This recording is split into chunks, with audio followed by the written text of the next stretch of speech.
Last time I talked about books, I talked about the Kingdom of Angola and how some books containing native writings and native spells were confiscated by the Christians and then burnt.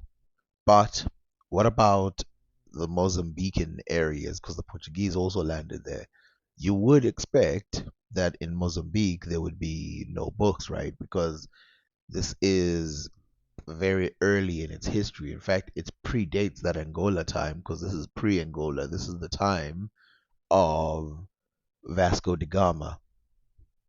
But as we read, we can see that after dinner, we started in our boats in the hope of being able to make a few prisoners whom we might exchange for the two Indian Christians whom they held captive and the Negro who had deserted.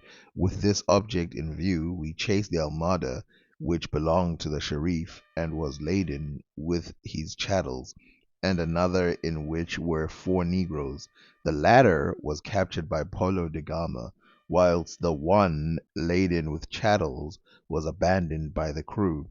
As soon as they reached the land, we took still another Armada, which had likewise been abandoned. The negroes we took on board our ships in the Armadas we found fine cotton stuffs, baskets made of palm fronds, a glazed jar containing butter, glass phials with scented water, books of the law, a box containing skins of cotton, a cotton net, and many small baskets filled with millet. All these things, with the exception of the books which were kept back to be shown to the king, were given by the captain major to the sailors who were with him and with the other captains. If this was the only line talking about books in Southern Africa as early as the 1400s in this journal of Vasco da Gama, I would be like, okay, maybe they meant something a bit different. Maybe I'm overreading it. But I showed you that Angola passage where they clearly state that the Angolans had sorcery books and magic writings, doubling down on it. So we look at those two together, then we say, okay, they had some form of writing in that region. And with Angola specifically, they were not Muslim or anything. They were, like the thing says, suggests, pagans. So there must have been a maybe a borrowed but a literature culture that existed in those regions. But this is not the full story. So we know that Muslims did come to those regions, especially in the case of Mozambique, which is on the east side of the Swahili coast. And we know that there are books that have been recovered from that time. From the University of Cape Town, we can see that there's a project of Timbuktu in order to translate these West African manuscripts. But, as they say, they have gone further to translate other manuscripts that were found in Africa at an early period. As we read, new discoveries of collection have been identified in Mozambique and Madagascar in both Arabic and so-called Ajami, Makua in Arabic script, Malagasy in Arabic script, existing collections in Zanzibar in Arabic and Swahili have been supplemented with New York on private libraries. A recent publication of a collection of legal materials from coastal Somalia has directed attention to materials there.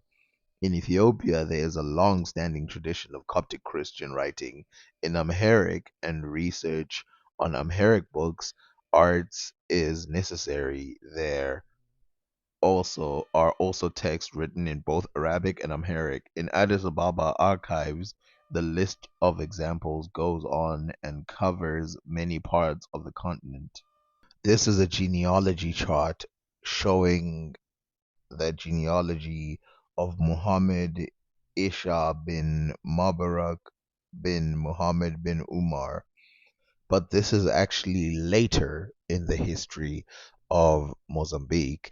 And you will see that there's a poet from the 1700s, died in the early 1800s, who wrote a poem, and she's from Mozambique. But let's go way, way, way back. This is as early as we can get from Mozambique because this is just after Vasco da Gama had landed in Africa. It speaks of the correspondence and the ability to write of Mozambican leaders. This is still from the University of Cape Town. Only Eugenius Rzewuski has done some linguistic research on the documents in Ajama in northern Mozambique, which he collected during the field work in the Palma-Tungui region of Cabo Delgado province. Nancy J. Hopkins, 1973, seems to have made extensive use of such written materials from the Portuguese archives in Lisbon for her PhD dissertation, though she does not elaborate on them. Jeremy G. Presthold has cited one document in Arabic, a letter written by the Sheriff of Mozambique Island, Muhammad al-Alawi, in 1517 to the King of Portugal, D. Manuel, which was published in a collection of documents from the Portuguese archives of Arquivo de Torre do Tombo in Lisbon by Friar João de Sousa.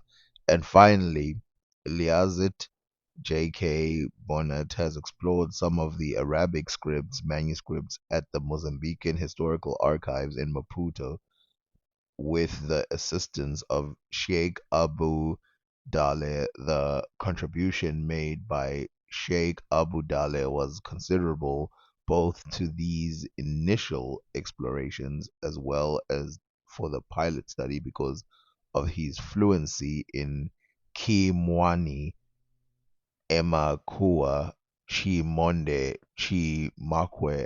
And during the pilot study, after the initial research in the collection called Fundo de Seculo, the 19th Century Fund, 103 boxes were selected from the following collections: Governo Geral de Mozambique, Governo de Deserto de Mozambique, Governo de Distrito de Campo Delgado, and Governo do Distrito de Anguche. Among these, the majority of the documents written in Arabic scripts were found in 49 shiaxes of the Distrito de Mozambique and 54 of the Distrito de Cabo Delgado, from which a total of 782 letters were identified, catalogued, and digitized. Of these, 114 were from the Distrito de Mozambique and 568 from the Distrito de Cabo Delgado. The materials represented correspondence written by the African leaders to the Portuguese administrators and dated from ca. 1870 to 1900. During the second phase of the pilot study, 60 letters were read, transliterated into Latin script, and finally translated into Portuguese. These letters were chosen on the basis of the historical importance of their authors. The third phase of the project consisted of taking these letters to their respective geographic locations in contemporary provinces of Cabo Delgado. So what does this prove? Well, it proves that Mozambique has always been part of a much bigger, expansive world, and that even though a lot of what they did was locally made, they were not dumb, and they were open to ideas from the outside and imported and even translated some writings into things that they were comfortable with themselves. these large written books, like the first ones I showed you, like if we start with the one I showed you earlier, the one written taken in by Vasco da Gama, where he took it from some Negroes who had some cotton, some palm basket, and books which he took back to his country. It's obvious that literature has always been somewhere in Africa, especially since their neighbors had it too. And there is some arguments about, how long they've had it. I mean, given the fact that they've been trading with Aksum, they've been trading with the Persians as far back as 200 or 300 AD. But before we go into real text and writing that they had, can we first agree on something? And I want everyone to first agree on this so that we can understand that having a small number of foreigners amongst you does not turn the entire civilization into a non African civilization. So, for example, the black Africans that were in small number in India do not suddenly make India a black civilization, a black African civilization. A small number of Europeans in Japan does not turn Japan into a European civilization. And in the same context, a small number of Arabs in Mozambique does not turn the Mozambicans into a Persian territory or a Persian land. Instead, these are Africans who have adopted Arabic manuscripts, Arabic writing practices to, like I showed you in the first one, to the point where it's just random people who have these. And I could go deep into this topic talking about how, drawings in Japan would be highly influenced by European drawings, and European drawings would be influenced by African drawings, and everybody's being influenced by everybody to do what they're doing. Color choices coming from the Middle East and Eastern Africa. Everyone influences everyone. But that's a story for another day. Today, let's just read this poem by this female writer. By the way, these poems are written in Swahili.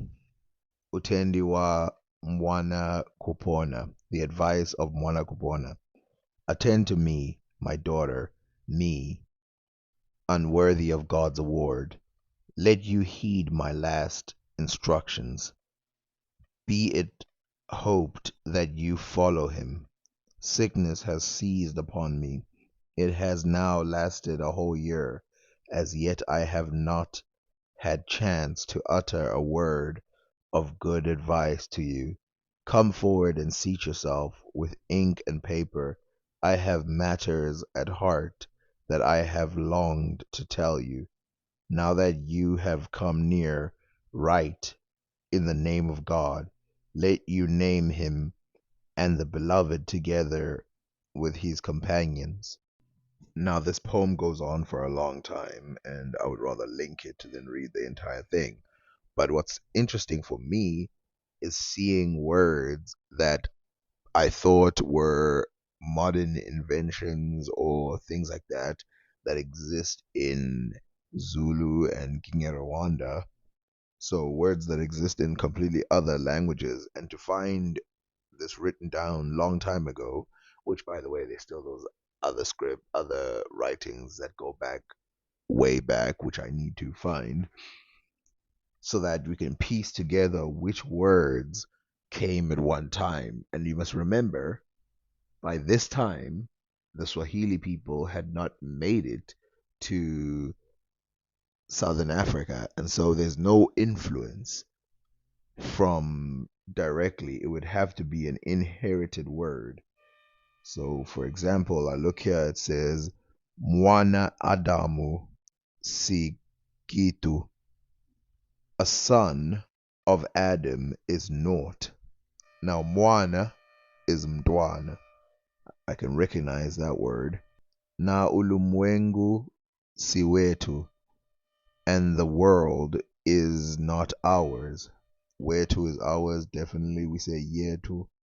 Again, I can sit here and translate all of this into other Bantu languages, but I need to make a video on the Bantu languages. I feel like I haven't done enough. I've been focusing too much on Afroasiatic that I didn't sit there and jot down these similarities between these languages and also the influence from other places like Portuguese, Arabic, Dutch in Southern Africa.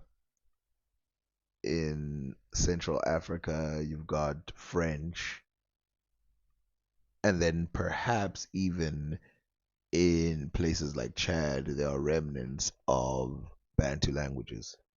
As a closer, I still want to zoom into this book from the Kingdom of Congo, which says, Month were brought to the court all the idols, sorcery books, and magic writings, which had been worshipped as gods.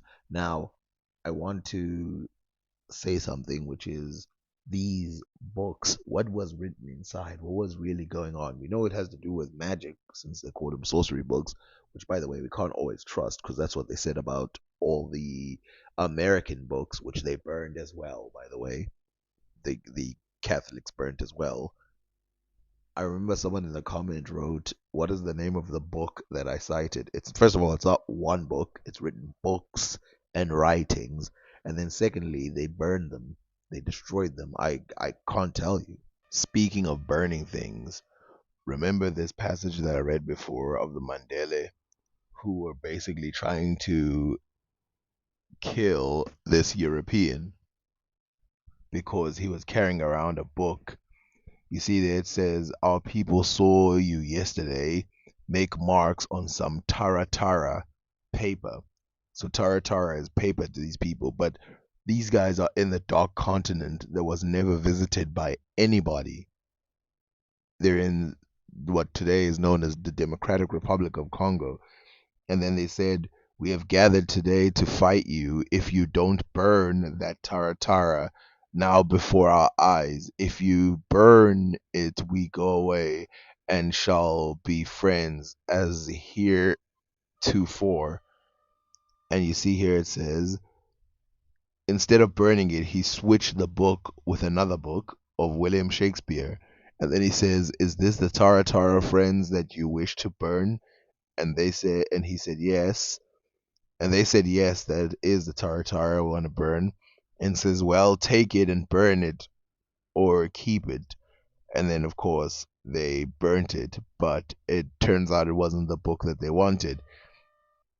So clearly, in Africa, people were aware of paper, they were aware of writing, and they were aware of document keeping before Europeans got there and even before Muslims got there. Maybe, again, I'll say this again, maybe somehow through trade it got there in Africa in multiple locations. Because remember, let's check the location. So Angola, we find it in what is today Eastern Congo. We have it in Mozambique, we have it. The Democratic Republic of Congo, we have it. And of course, Egypt had it, and all these other places. I bring out this point to remind you of what people have said, what I said about last time, where isn't it weird that every time Europeans land somewhere, there's always people there? Well, isn't it weird that every time Europeans land somewhere in Africa, there's always paper there? There's always writing there. But it seems like we always use the excuse that the people magically got the paper like 10 years before they got there. Seems like they just always had writing of some kind.